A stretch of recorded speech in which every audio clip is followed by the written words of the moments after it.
नमस्कार, आप सुन रहे हैं गूंज 90.8 एफएम, आपकी अपनी आवाज। मैं हूं आपके साथ, आपकी अपनी आरजे कल्पना। शो है एक मुलाकात में हर बार लेकर आते हैं हम खास मेहमान। और आज के हमारे खास मेहमान हैं SI Harendra Singh Rajput sir, crime branch Gwalior. साथ ही हैं Sumit Singh Bhadauria sir, cyber crime से। सर, आप दोनों का बहुत बहुत स्वागत है गूंज में। Thank you very much. और आज हम सर से साइबर क्राइम को लेकर बहुत सारी बातें जानने वाले हैं। जैसे कि आप सभी को पता है, मध्य प्रदेश पुलिस चला रही है साइबर जागरूकता अभियान 2.0, जिसके तहत रोज नए लोगों से हम आपकी मुलाकात करा रहे हैं और जान रहे हैं हम और आप कि कैसे अपने आप को साइबर सेफ रखा जाए। बातचीत का सफर शुरू करें, उसी में मैं सबसे पहला सवाल आपसे यही पूछना चाहूंगी। मेरा सवाल हरीन सर आपसे है, साइबर फ्रॉड के जो तरीके हैं उनमें सबसे कॉमन तरीका कौन सा है और कैसे साइबर जो फ्रॉडस्टर हैं वो लोगों को अपने जाल में फंसाते हैं? साइबर फ्रॉड का सबसे बेसिक एक रूल है। अगर साइबर फ्रॉड जो भी फ्रॉड करना चाह रहा है उसको या तो आपके बारे में जानकारी हो, आपकी पर्सनल जानकारी भी हो सकती है, आपकी फाइनेंशियल ट्रेल की जानकारी हो सकती है, और या दूसरी चीज़ है उसको अगर आपके बारे में पर्सनल नॉलेज नहीं है तो वो आपको से किसी तरीके से आपकी पर्सनल इंफॉर्मेशन गेन कर ले, उसमें वो आपकी फाइनेंशियल डिटेल्स गेन कर ले, आपकी पर्सनल डिटेल गेन कर ले, तो उसके माध्यम से ही वो चाहेगा तो साइबर फ्रॉड को अंजाम दे सकता है। जी। और छोटी छोटी चीजें हैं जो आपको याद रखनी है। याद रखिए, भागती दौड़ती जिंदगी में अगर आप दो पल निकाल कर सोचेंगे कि आप जहाँ क्लिक कर रहे हैं वो सेफ वेबसाइट है या नहीं, या फिर आप जो ओटीपी किसी सामने वाले के साथ शेयर कर रहे हैं वो रिलायबल पर्सन है या नहीं, वो आपको एक बड़े साइबर फ्रॉड से बचा सकता है।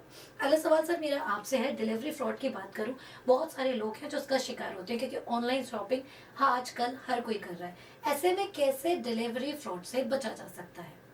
डिलीवरी फ्रॉड्स के लिए सबसे पहले तो आपको किसी भी गूगल पे सर्च करके कोई भी डिलीवरी कंपनी जो है, या फ्लिपकार्ट है या अमेज़ोन है या अन्य कोई भी जो भी कंपनी है, गूगल कभी इन चीज़ों को परमानेंट ऑथेंटिकेशन नहीं देता है। आप जब उस पर सर्च करते हो कोई भी चीज़ को तो आप उसके पास बहुत सारे वेब पेज खुल जाते हैं, तो आपको उसमें ये भी पता करना है कि जेन्युइन पेज कौन सा है और जो फ्रॉडस्टर्स हैं वो किस पेज को क्रिएट किए हुए हैं। जी। तो छोटी छोटी चीजें, जैसे कि सर ने कहा कि आपको देखना समझना पड़ेगा। सर, अगर वही मैं बात करूं कि आजकल अपराध के तरीके बदल गए हैं, कहीं ना कहीं नए तरीके से लोगों को ठगा जा रहा है। हरिन सर, मेरा आपसे सवाल है, अपॉइंटमेंट लोग बुक करते हैं, गूगल पे हम गए, किसी डॉक्टर का नाम हमने सर्च किया और सीधे प्रोफाइल आ गई, हमने बिना सोचे वहां से एक नंबर निकाला। उसके बाद कई बार ऐसा होता है कि हमारे बैंक से पैसे चले जाते हैं। ऐसे में कैसे ऑथेंटिक नंबर की हम पहचान करें जिससे अपने आप को साइबर सेफ रख पाए? जैसा अभी सुमित ने बताया, किसी भी कंपनी का हो, चाहे किसी डॉक्टर का हो, किसी बैंक का हो, किसी भी सर्विस का आपको कस्टमर केयर नंबर या अपॉइंटमेंट के लिए कोई नंबर चाहिए, तो आपको उस पर्टिकुलर कंपनी या वेबसाइट, जो भी कंपनी है या बैंक है, उस सर्विस की जेन्युइन वेबसाइट पता होना चाहिए।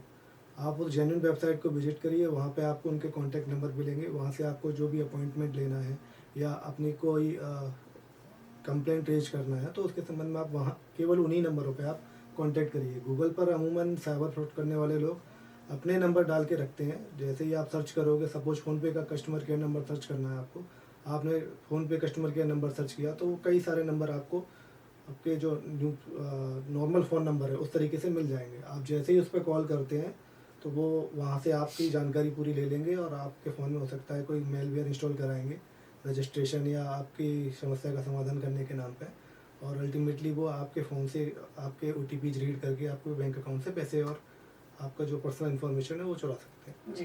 तो आपकी एक छोटी सी गलती, छोटी सी जल्दबाजी आपका अकाउंट खाली कर सकती है। जैसा कि सर ने बताया, जब भी आप कोई नंबर निकालें, ऑफिशियल वेबसाइट पर जाकर नंबर निकालें जिससे आप और आपका पैसा दोनों सेफ रहे। सुमित सर, मैं अब आपसे जानना चाहूंगी, इंश्योरेंस की हम बात करें, हर कॉमन मैन अपने साथ इंश्योरेंस करवाता जरूर है। ऐसे में बहुत सारे ऐसे लोग हैं जो इंश्योरेंस के नाम पर कई बार ठगी का शिकार हो जाते हैं। ऐसे में क्या प्रोसेस फ्रॉडस्टर यूज करते हैं, किस तरीके से वो लोगों को अपने जाल में फंसाते हैं? इसमें भी पुनः मैं यही कहना चाहूँगा कि जो भी आप गूगल या ऐसे प्लेटफॉर्म जहाँ पर ये ऑथेंटिकेशन नहीं है, आप जो इंश्योरेंस की बात कर रहे हैं, इंश्योरेंस यदि आपने जो अपने लोकल ग्वालियर में भी कई जेन्युइन कंपनी है जिनके ऑफिसेस बने हुए हैं, तो मेरा मानना ये है कि वर्चुअल की अपेक्षा आप मैनुअल पे ज़्यादा भरोसा करें तो ज़्यादा बेहतर रहेगा। वर्चुअल में आप अगर नहीं क्लैरिफाई कर पा रहे हैं कि ये सही जेन्युइन है भी कि नहीं, तो आप मैनुअल पे, आप जो भी उन नज़दीक उनका ऑफिस है जहाँ भी जो है, आप वहाँ संपर्क करके सामने से उससे संपर्क करें तो उसमें आप ज़्यादा सावधान रहेंगे। दूसरा, जैसा आपने पहला सवाल सर से पूछा था साइबर क्राइम से रिलेटेड, जी तो उसमें मैं कुछ कहना चाहूँगा अपनी बिल्कुल। लाइन्स कि साइबर क्राइम मुख्यतः 3 बिंदुओं पर टिका हुआ है। जैसे कि ये टी पॉइंट है, यहाँ 3 रास्ते आए रहे हैं, जी तो वहाँ एक साइबर क्राइम, वहाँ आपका एक घर है, उस 3 रास्तों में से सबसे पहला रास्ता है डर। डर में आपका डिजिटल अरेस्ट आता है, जी या किसी भी तरह से आपको थ्रेट करके आपसे पैसे की मांग करना, खास तौर से वर्चुअली। जी दूसरा है लालच। लालच, इसमें कई प्रकार के इन्वेस्टमेंट फ्रॉड रहते हैं जो टेलीग्राम या व्हाट्सएप ग्रुप में आपको ऐड करके, वो जो गैंग होती है, जो ग्रुप होता है, वो उस ग्रुप में मोस्टली लोग उन्हीं के होते हैं, बट वो बातचीत, इस कॉन्वर्सेशन उनका ऐसा रहता है कि सर मुझे तो आज 15,000 का 20,000 मिला, मुझे 20 का 25 मिला, 50 मिला। तो कहीं ना कहीं अपन भी उस ग्रुप में अगर ऐड रहते हैं तो देखते हैं, तो अपन भी सोचते हैं कि कहीं ना कहीं थोड़ा बहुत हम भी इन्वेस्ट कर लेते हैं, पर वो थोड़ा इन्वेस्टमेंट तो एक शुरुआत है। फिर उसमें वो फेक एप्लीकेशंस जो बिल्कुल हूबहू आपको वही दिखाई देंगे कि आपका आईपीओ में या किसी शेयर मार्केट में पैसा आपको बढ़ते हुए दिखाई दे रहा है उन फेक एप्लीकेशंस में। लेकिन जिस दिन आप उनको विड्रॉल करने आते हैं तब आपको मालूम चलता है, तो जब वो उसमें कई शर्तें साथ में रख देते हैं कि ऐसा करने पे आपको इतना और करना पड़ेगा, तब ऐसा होगा, पेमेंट मिलेगा। तो ये शर्तों का सिलसिला कभी खत्म नहीं होता जब तक कि आप उनको पेमेंट्स लगातार करते ना रहें। जी और सर, तीसरा एक जी था छोटा सा लाइन, जो इन सब लोगों का इलाज है उसमें, जिसको बोलते हैं अपन लेक ऑफ अवेयरनेस, जागरूकता की कमी। यदि आप कोई भी वैसे ऑनलाइन ट्रांजेक्शन या ऑनलाइन प्लेटफॉर्म पे कुछ भी चीज़ आप कार्रवाई कर रहे हैं या ढूंढ रहे हैं, अगर आप उस वक्त सतर्क हैं, उस प्लेटफॉर्म से जागरूक हैं, चाहे वो कोई सी भी एप्लीकेशन हो, फोन पे एप्लीकेशन हो, पेटीएम हो, इंस्टाग्राम हो, फेसबुक हो, व्हाट्सएप हो, हर एप्लीकेशन का एक सिक्योरिटी फीचर होता है। हम इतना सब कुछ यूट्यूब और अन्य प्लेटफॉर्म पे देखते रहते हैं, हम अगर उसमें ये सर्च कर लें कि इनका सिक्योरिटी फीचर क्या है, जैसे आप व्हाट्सएप इंस्टॉल करते हो, व्हाट्सएप इंस्टॉल में 80% वो इनेबल रहता है उसमें ऑटो मीडिया डाउनलोड। आप व्हाट्सएप पे सेटिंग 3 डॉट पे जाके सेटिंग पे जाएंगे, सेटिंग पे जाके आप सबसे नीचे 9वें नंबर पे स्टोरेज एंड डाटा पर जाएंगे, तो वहाँ जो सबसे नीचे मीडिया ऑटो डाउनलोड का ऑप्शन होता है, वहाँ 3 प्लेटफॉर्म रहते हैं। तो उन तीनों प्लेटफॉर्म पे आपको सबको इनेबल्ड डिसेबल्ड करना है, जो मोस्टली इनेबल्ड रहते हैं। तो ये डॉट एपीके फाइल्स है, जो भी फाइल्स हैं, आपको तो चलो हमने आप बता दिया कि डॉट एपीके फाइल डाउनलोड नहीं करनी है, लेकिन कई दफे आप कुछ नहीं भी करेंगे क्योंकि आपने व्हाट्सएप को परमिशन दे रखी है ऑटो मीडिया डाउनलोड की, तो वो अपने आप आपके उसमें एंटर करेगा, आपको आपने परमिशन दी है, और अपना काम चालू कर देगा, जो वो फ्रॉड के उसमें काम आता है। तो जी। बस कुल मिला के यह है कि अवेयरनेस ही इसका मेन। तो आपकी सावधानी ही आपकी सुरक्षा है। थोड़ा सा आंख नाक कान खोल कर अगर आप आज के दुनिया में नेट सर्फिंग करेंगे, देन डेफिनेटली आप साइबर सिक्योर रह पाएंगे, क्योंकि हमारी एक छोटी सी गलती हमारे जीवन की जमा पूंजी खत्म कर देती है। और यही एक सबसे बड़ा सवाल खड़ा होता है कि क्या हमारे पास 2 पल का सुकून, 2 पल का पेशेंस नहीं है कि हम चीज़ों को देख सुन और समझ पाए। सर, मेरा अगला सवाल आपसे है, मैं जानना चाहूंगी, म्यूल अकाउंट जो है आजकल लोग बहुत धोखाधड़ी का शिकार होते हैं, तो कैसे फ्रॉडस्टर म्यूल अकाउंट का यूज करते हैं, और अकाउंट फ्रीज भी कई बार लोगों को प्रॉब्लम आती है, तो क्या ये पूरा कारण होता है, क्या ये प्रोसेस होता है? और साइबर फ्रॉड के मामलों में जो भी पैसे किसी विक्टिम से धोखाधड़ी करके लिए जाते हैं, ज़्यादातर वो जो ये पैसे हैं पूरे म्यूल अकाउंट्स में ही ट्रांसफ़र किए जाते हैं इनके द्वारा, फ्रॉड करने वाले लोगों के द्वारा। ये कभी भी अपना पर्सनल अकाउंट इस्तेमाल नहीं करते हैं, ना ही अपना मोबाइल नंबर इस्तेमाल करते हैं। ये सारे डॉक्यूमेंट, चाहे वो बैंक अकाउंट हो, चाहे वो मोबाइल नंबर हो जिससे वो कॉल कर रहे हैं, ये किसी दूसरे अन्य व्यक्ति के नाम पे के हो रजिस्टर्ड होते हैं। जो बैंक अकाउंट है वो किसी व्यक्ति के नाम से रजिस्टर्ड होगा, उसको हो सकता है कि फ्रॉड करने वाले व्यक्ति ने या उसके साथ ही किसी व्यक्ति ने किसी व्यक्ति के पास जाके कहा हो कि हम अमूमन ये ऐसा उन लोगों के साथ में होता है जो थोड़ा गरीब टाइप के लोग रहते हैं, जिनको ज़्यादा नॉलेज नहीं रहती, गांव देहात के लोग रहते हैं, उनको बोल देते हैं कि आप अपना अकाउंट हमें दे दो, हमारा जो कंपनी का कुछ पैसा आना है। उनको ये बताते नहीं कि हम फ्रॉड करने के लिए पैसे ले रहे हैं, अकाउंट ले रहे हैं। उनको बोल देंगे कि हमारा कुछ कंपनी का पैसा आना है, हमारा काम हमारा जो बैंक अकाउंट है उनमें कुछ दिक्कत आ गई है, तो आप एक दिन के लिए आप अपना अकाउंट दे दो और आपको जो हम 2,000 रुपये कमीशन दे देंगे आपको। और उसको लगता है कि कोई दिक्कत नहीं है, अगर नॉन पर्सन कोई कांटेक्ट करता है तो वो कई बार दे भी देते हैं 2,000 रुपये के चक्कर में। और बाद में जब पता चलता है कि पुलिस इन्वेस्टिगेशन में पुलिस पहुंचती है उसके पास में कि आपके अकाउंट में जब 1,00,000 रुपये आए हैं, ऐसा पता चलता है उसको बाद में, तब उसको फिर को लगता है कि शायद हो सकता है वो भी एक तरीके से फ्रॉड का शिकार हो गया। उसको बोला कुछ गया, उसको बताया कुछ गया, लेकिन उसका अकाउंट का इस्तेमाल किसी फ्रॉड में हो गया। अब वो फिर लीगल जमीलों में फिर फंस जाता है। इसी में अब जैसे कई सारे लोग ऑनलाइन पेमेंट आजकल लेते हैं, तो उसमें कई बार ऐसा भी होता है कि कोई अनजान व्यक्ति आया आपके पास में, उसने बोला कि मुझे मदद, ज़्यादातर दुकानदार लोग जो होते हैं उनके साथ में ज़्यादा होता है कि उनसे कुछ सामान ख़रीदा, या कियोस्क वाले रहते हैं उनके पास गए और उनको पैसे आपने ऑनलाइन ट्रांसफ़र कर दिए और उनसे कैश ले लिया। बाद में पता चलता है कि कियोस्क वाले का अकाउंट जो है फ्रीज हो गया। अब अमूमन किसी के चेहरे पर तो लिखा नहीं है कि वो फ्रॉड है कि नहीं है, तो कियोस्क वाले भी इसमें कई बार फंस जाते हैं और उनके अकाउंट फ्रीज हो जाते हैं। वो जब बाद में उनको पता चलता है तो फिर वो हमारे पास आते हैं या थाने पर जाते हैं कि सर हमारा अकाउंट फ्रीज हो गया है। जब हम चेक करते हैं तो पता चलता है कि किसी की बिहार की कंप्लेंट में फ्रीज हो रखा है, किसी का पश्चिम बंगाल की कंप्लेंट में फ्रीज हो रखा है। तो ऐसे में भी अब सावधानी रखने की ज़रूरत है कि किसी अनजान व्यक्ति को आप का पैसा आप अपने अकाउंट में ले रहे हैं तो या तो आपको पूरी नॉलेज हो या प्रॉपर आप डॉक्यूमेंटेशन रखें उसका भी। कियोस्क वाले अमूमन ज़्यादातर ये गलतियाँ करते हैं कि पूरी प्रॉपर डिटेल नहीं रखते हैं अपने पास में, जिस व्यक्ति को आप पेमेंट दे रहे हैं उसकी पूरी डिटेल नहीं रखते हैं, तो उसमें भी कई बार उनका नुकसान हो जाता है। वो फिर जस्टिफाई नहीं कर पाते हैं कि हमने ये पेमेंट लिया, ये हमारा काम है, लेकिन हमारे पास पूरा प्रॉपर डॉक्यूमेंटेशन नहीं है, तो इसकी वजह से उन्हें भी फिर बाद में परेशानी का सामना करना पड़ता है।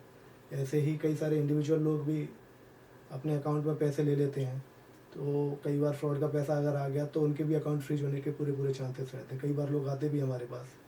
अब वो ज़रूरी नहीं है कि जिस व्यक्ति ने उनको पैसा ट्रांसफ़र किया है वो डायरेक्ट इन्वॉल्व हो। ऐसा भी हो सकता है कि किसी व्यक्ति के साथ फ्रॉड हुआ और उन्होंने आपके नोन पर्सन को ना भेजते हुए उससे पहले किसी एक पर्सन को भेजा हो और उसने आपके नोन पर्सन को और आगे फिर आपके पास पैसा आया हो। तो 2-3 लेवल पर जब पैसा ट्रांसफ़र होता हुआ आता है उसके बाद में भी आपका अकाउंट फ्रीज हो सकता है। तो ऐसे में भी ध्यान रखना है कि आपको अगर जैसे पेमेंट लेना ही है, तो खासकर जॉब करने वाले लोग जो हैं वो अमूमन उनको यही सलाह है कि वो अपने सैलरी अकाउंट में कभी भी किसी से ऑनलाइन पेमेंट ना लें, चाहे वो आप उसका नॉन पर्सन ही क्यों ना हो, क्योंकि उसको आइडिया नहीं होगा, हो सकता है कि उसके पास किस तरीके का पैसा आया है आगे किसी और व्यक्ति से। जी। तो इसके लिए यही सजेस्ट करेंगे कि सैलरीड पर्सन जो भी हैं वो अपने नॉर्मल काम के लिए एक अलग सा एक कोई बैंक अकाउंट लें जिसमें नॉर्मल आप अपने अकाउंट से पैसे ट्रांसफ़र करें और उससे ही सारे लेन देन करें, उसी में जो भी लेन देन करना है आपको। जी। सैलरी अकाउंट का इस्तेमाल ना करें। और लालच बुरी बला है, यही हमें समझना है। एक छोटा सा आपको लालच अगर कहीं से आपको आपके दिमाग में आ गया तो वो आपकी जीवन भर की कमाई ले जाएगा।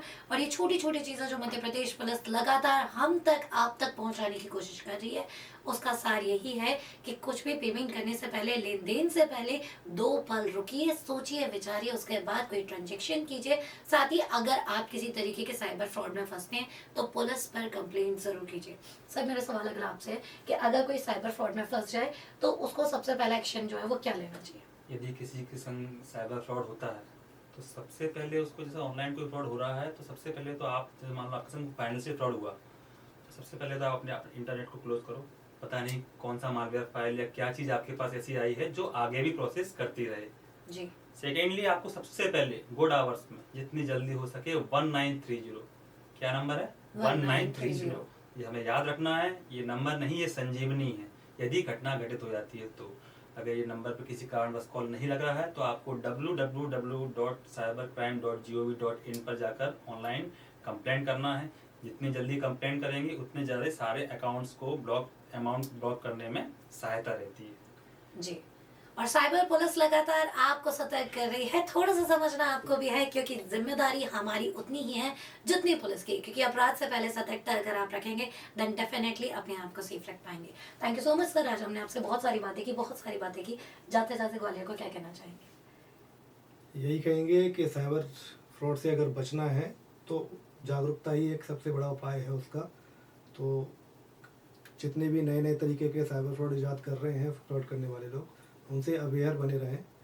और व्हाट्सएप पे या कई सारे सोशल मीडिया प्लेटफॉर्म्स पे गवर्नमेंट ऑफ इंडिया की तरफ से एक साइबर दोस्त के नाम से एक पोर्टल है, आप उसको लाइक करेंगे तो उस पर आपको नए नए जो भी साइबर क्राइम के तरीके हैं, मोडस ऑपरेंडी है, उसके संबंध में वीडियो मैसेजेस, टेक्स्ट मैसेज मिलते रहेंगे, जिससे आप आगे के लिए अवेयर रहेंगे कि किस किस तरीके से फ्रॉड हो रहे हैं और आपको क्या नहीं करना है।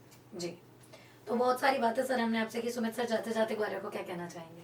जाते जाते हम ग्वालियर को केवल यही बोलेंगे कि cyber crime, fight against cyber crime, लड़ेगा इंडिया, साइबर जागरूक रहेगा इंडिया, तभी तो जीतेगा इंडिया। यकीनन। और जीतेंगे हम साथ मिलकर। एक नंबर जो आप सभी को याद रखना है 1930, 4 नंबर है ये जो आपको 1930 याद रखिए। और आपको नहीं जरूरत पड़े, हो सकता है किसी और को जरूरत पड़े, तो हमेशा याद रखिए मदद करने से मदद मिलती है। और 4 लोग लाइफ में बहुत इंपॉर्टेंट रोल प्ले करते हैं, तो ये नंबर उन 4 लोगों के लिए जरूर याद रखिए। Thank you so much sir for your precious time. आपका बहुत बहुत धन्यवाद। Thank you, बहुत ma'am. बहुत थैंक आभार। यू। सो ग्वालियराइट्स, ये था एक मुलाकात में आज का सफर। अगले हफ्ते फिर होगी आपसे मुलाकात एक नए मेहमान के साथ। तब तक आप कहीं मत जाइए, सुनते रहिए मेरी यानी कल्पना के साथ गूंज 90.8 FM, आपकी अपनी आवाज।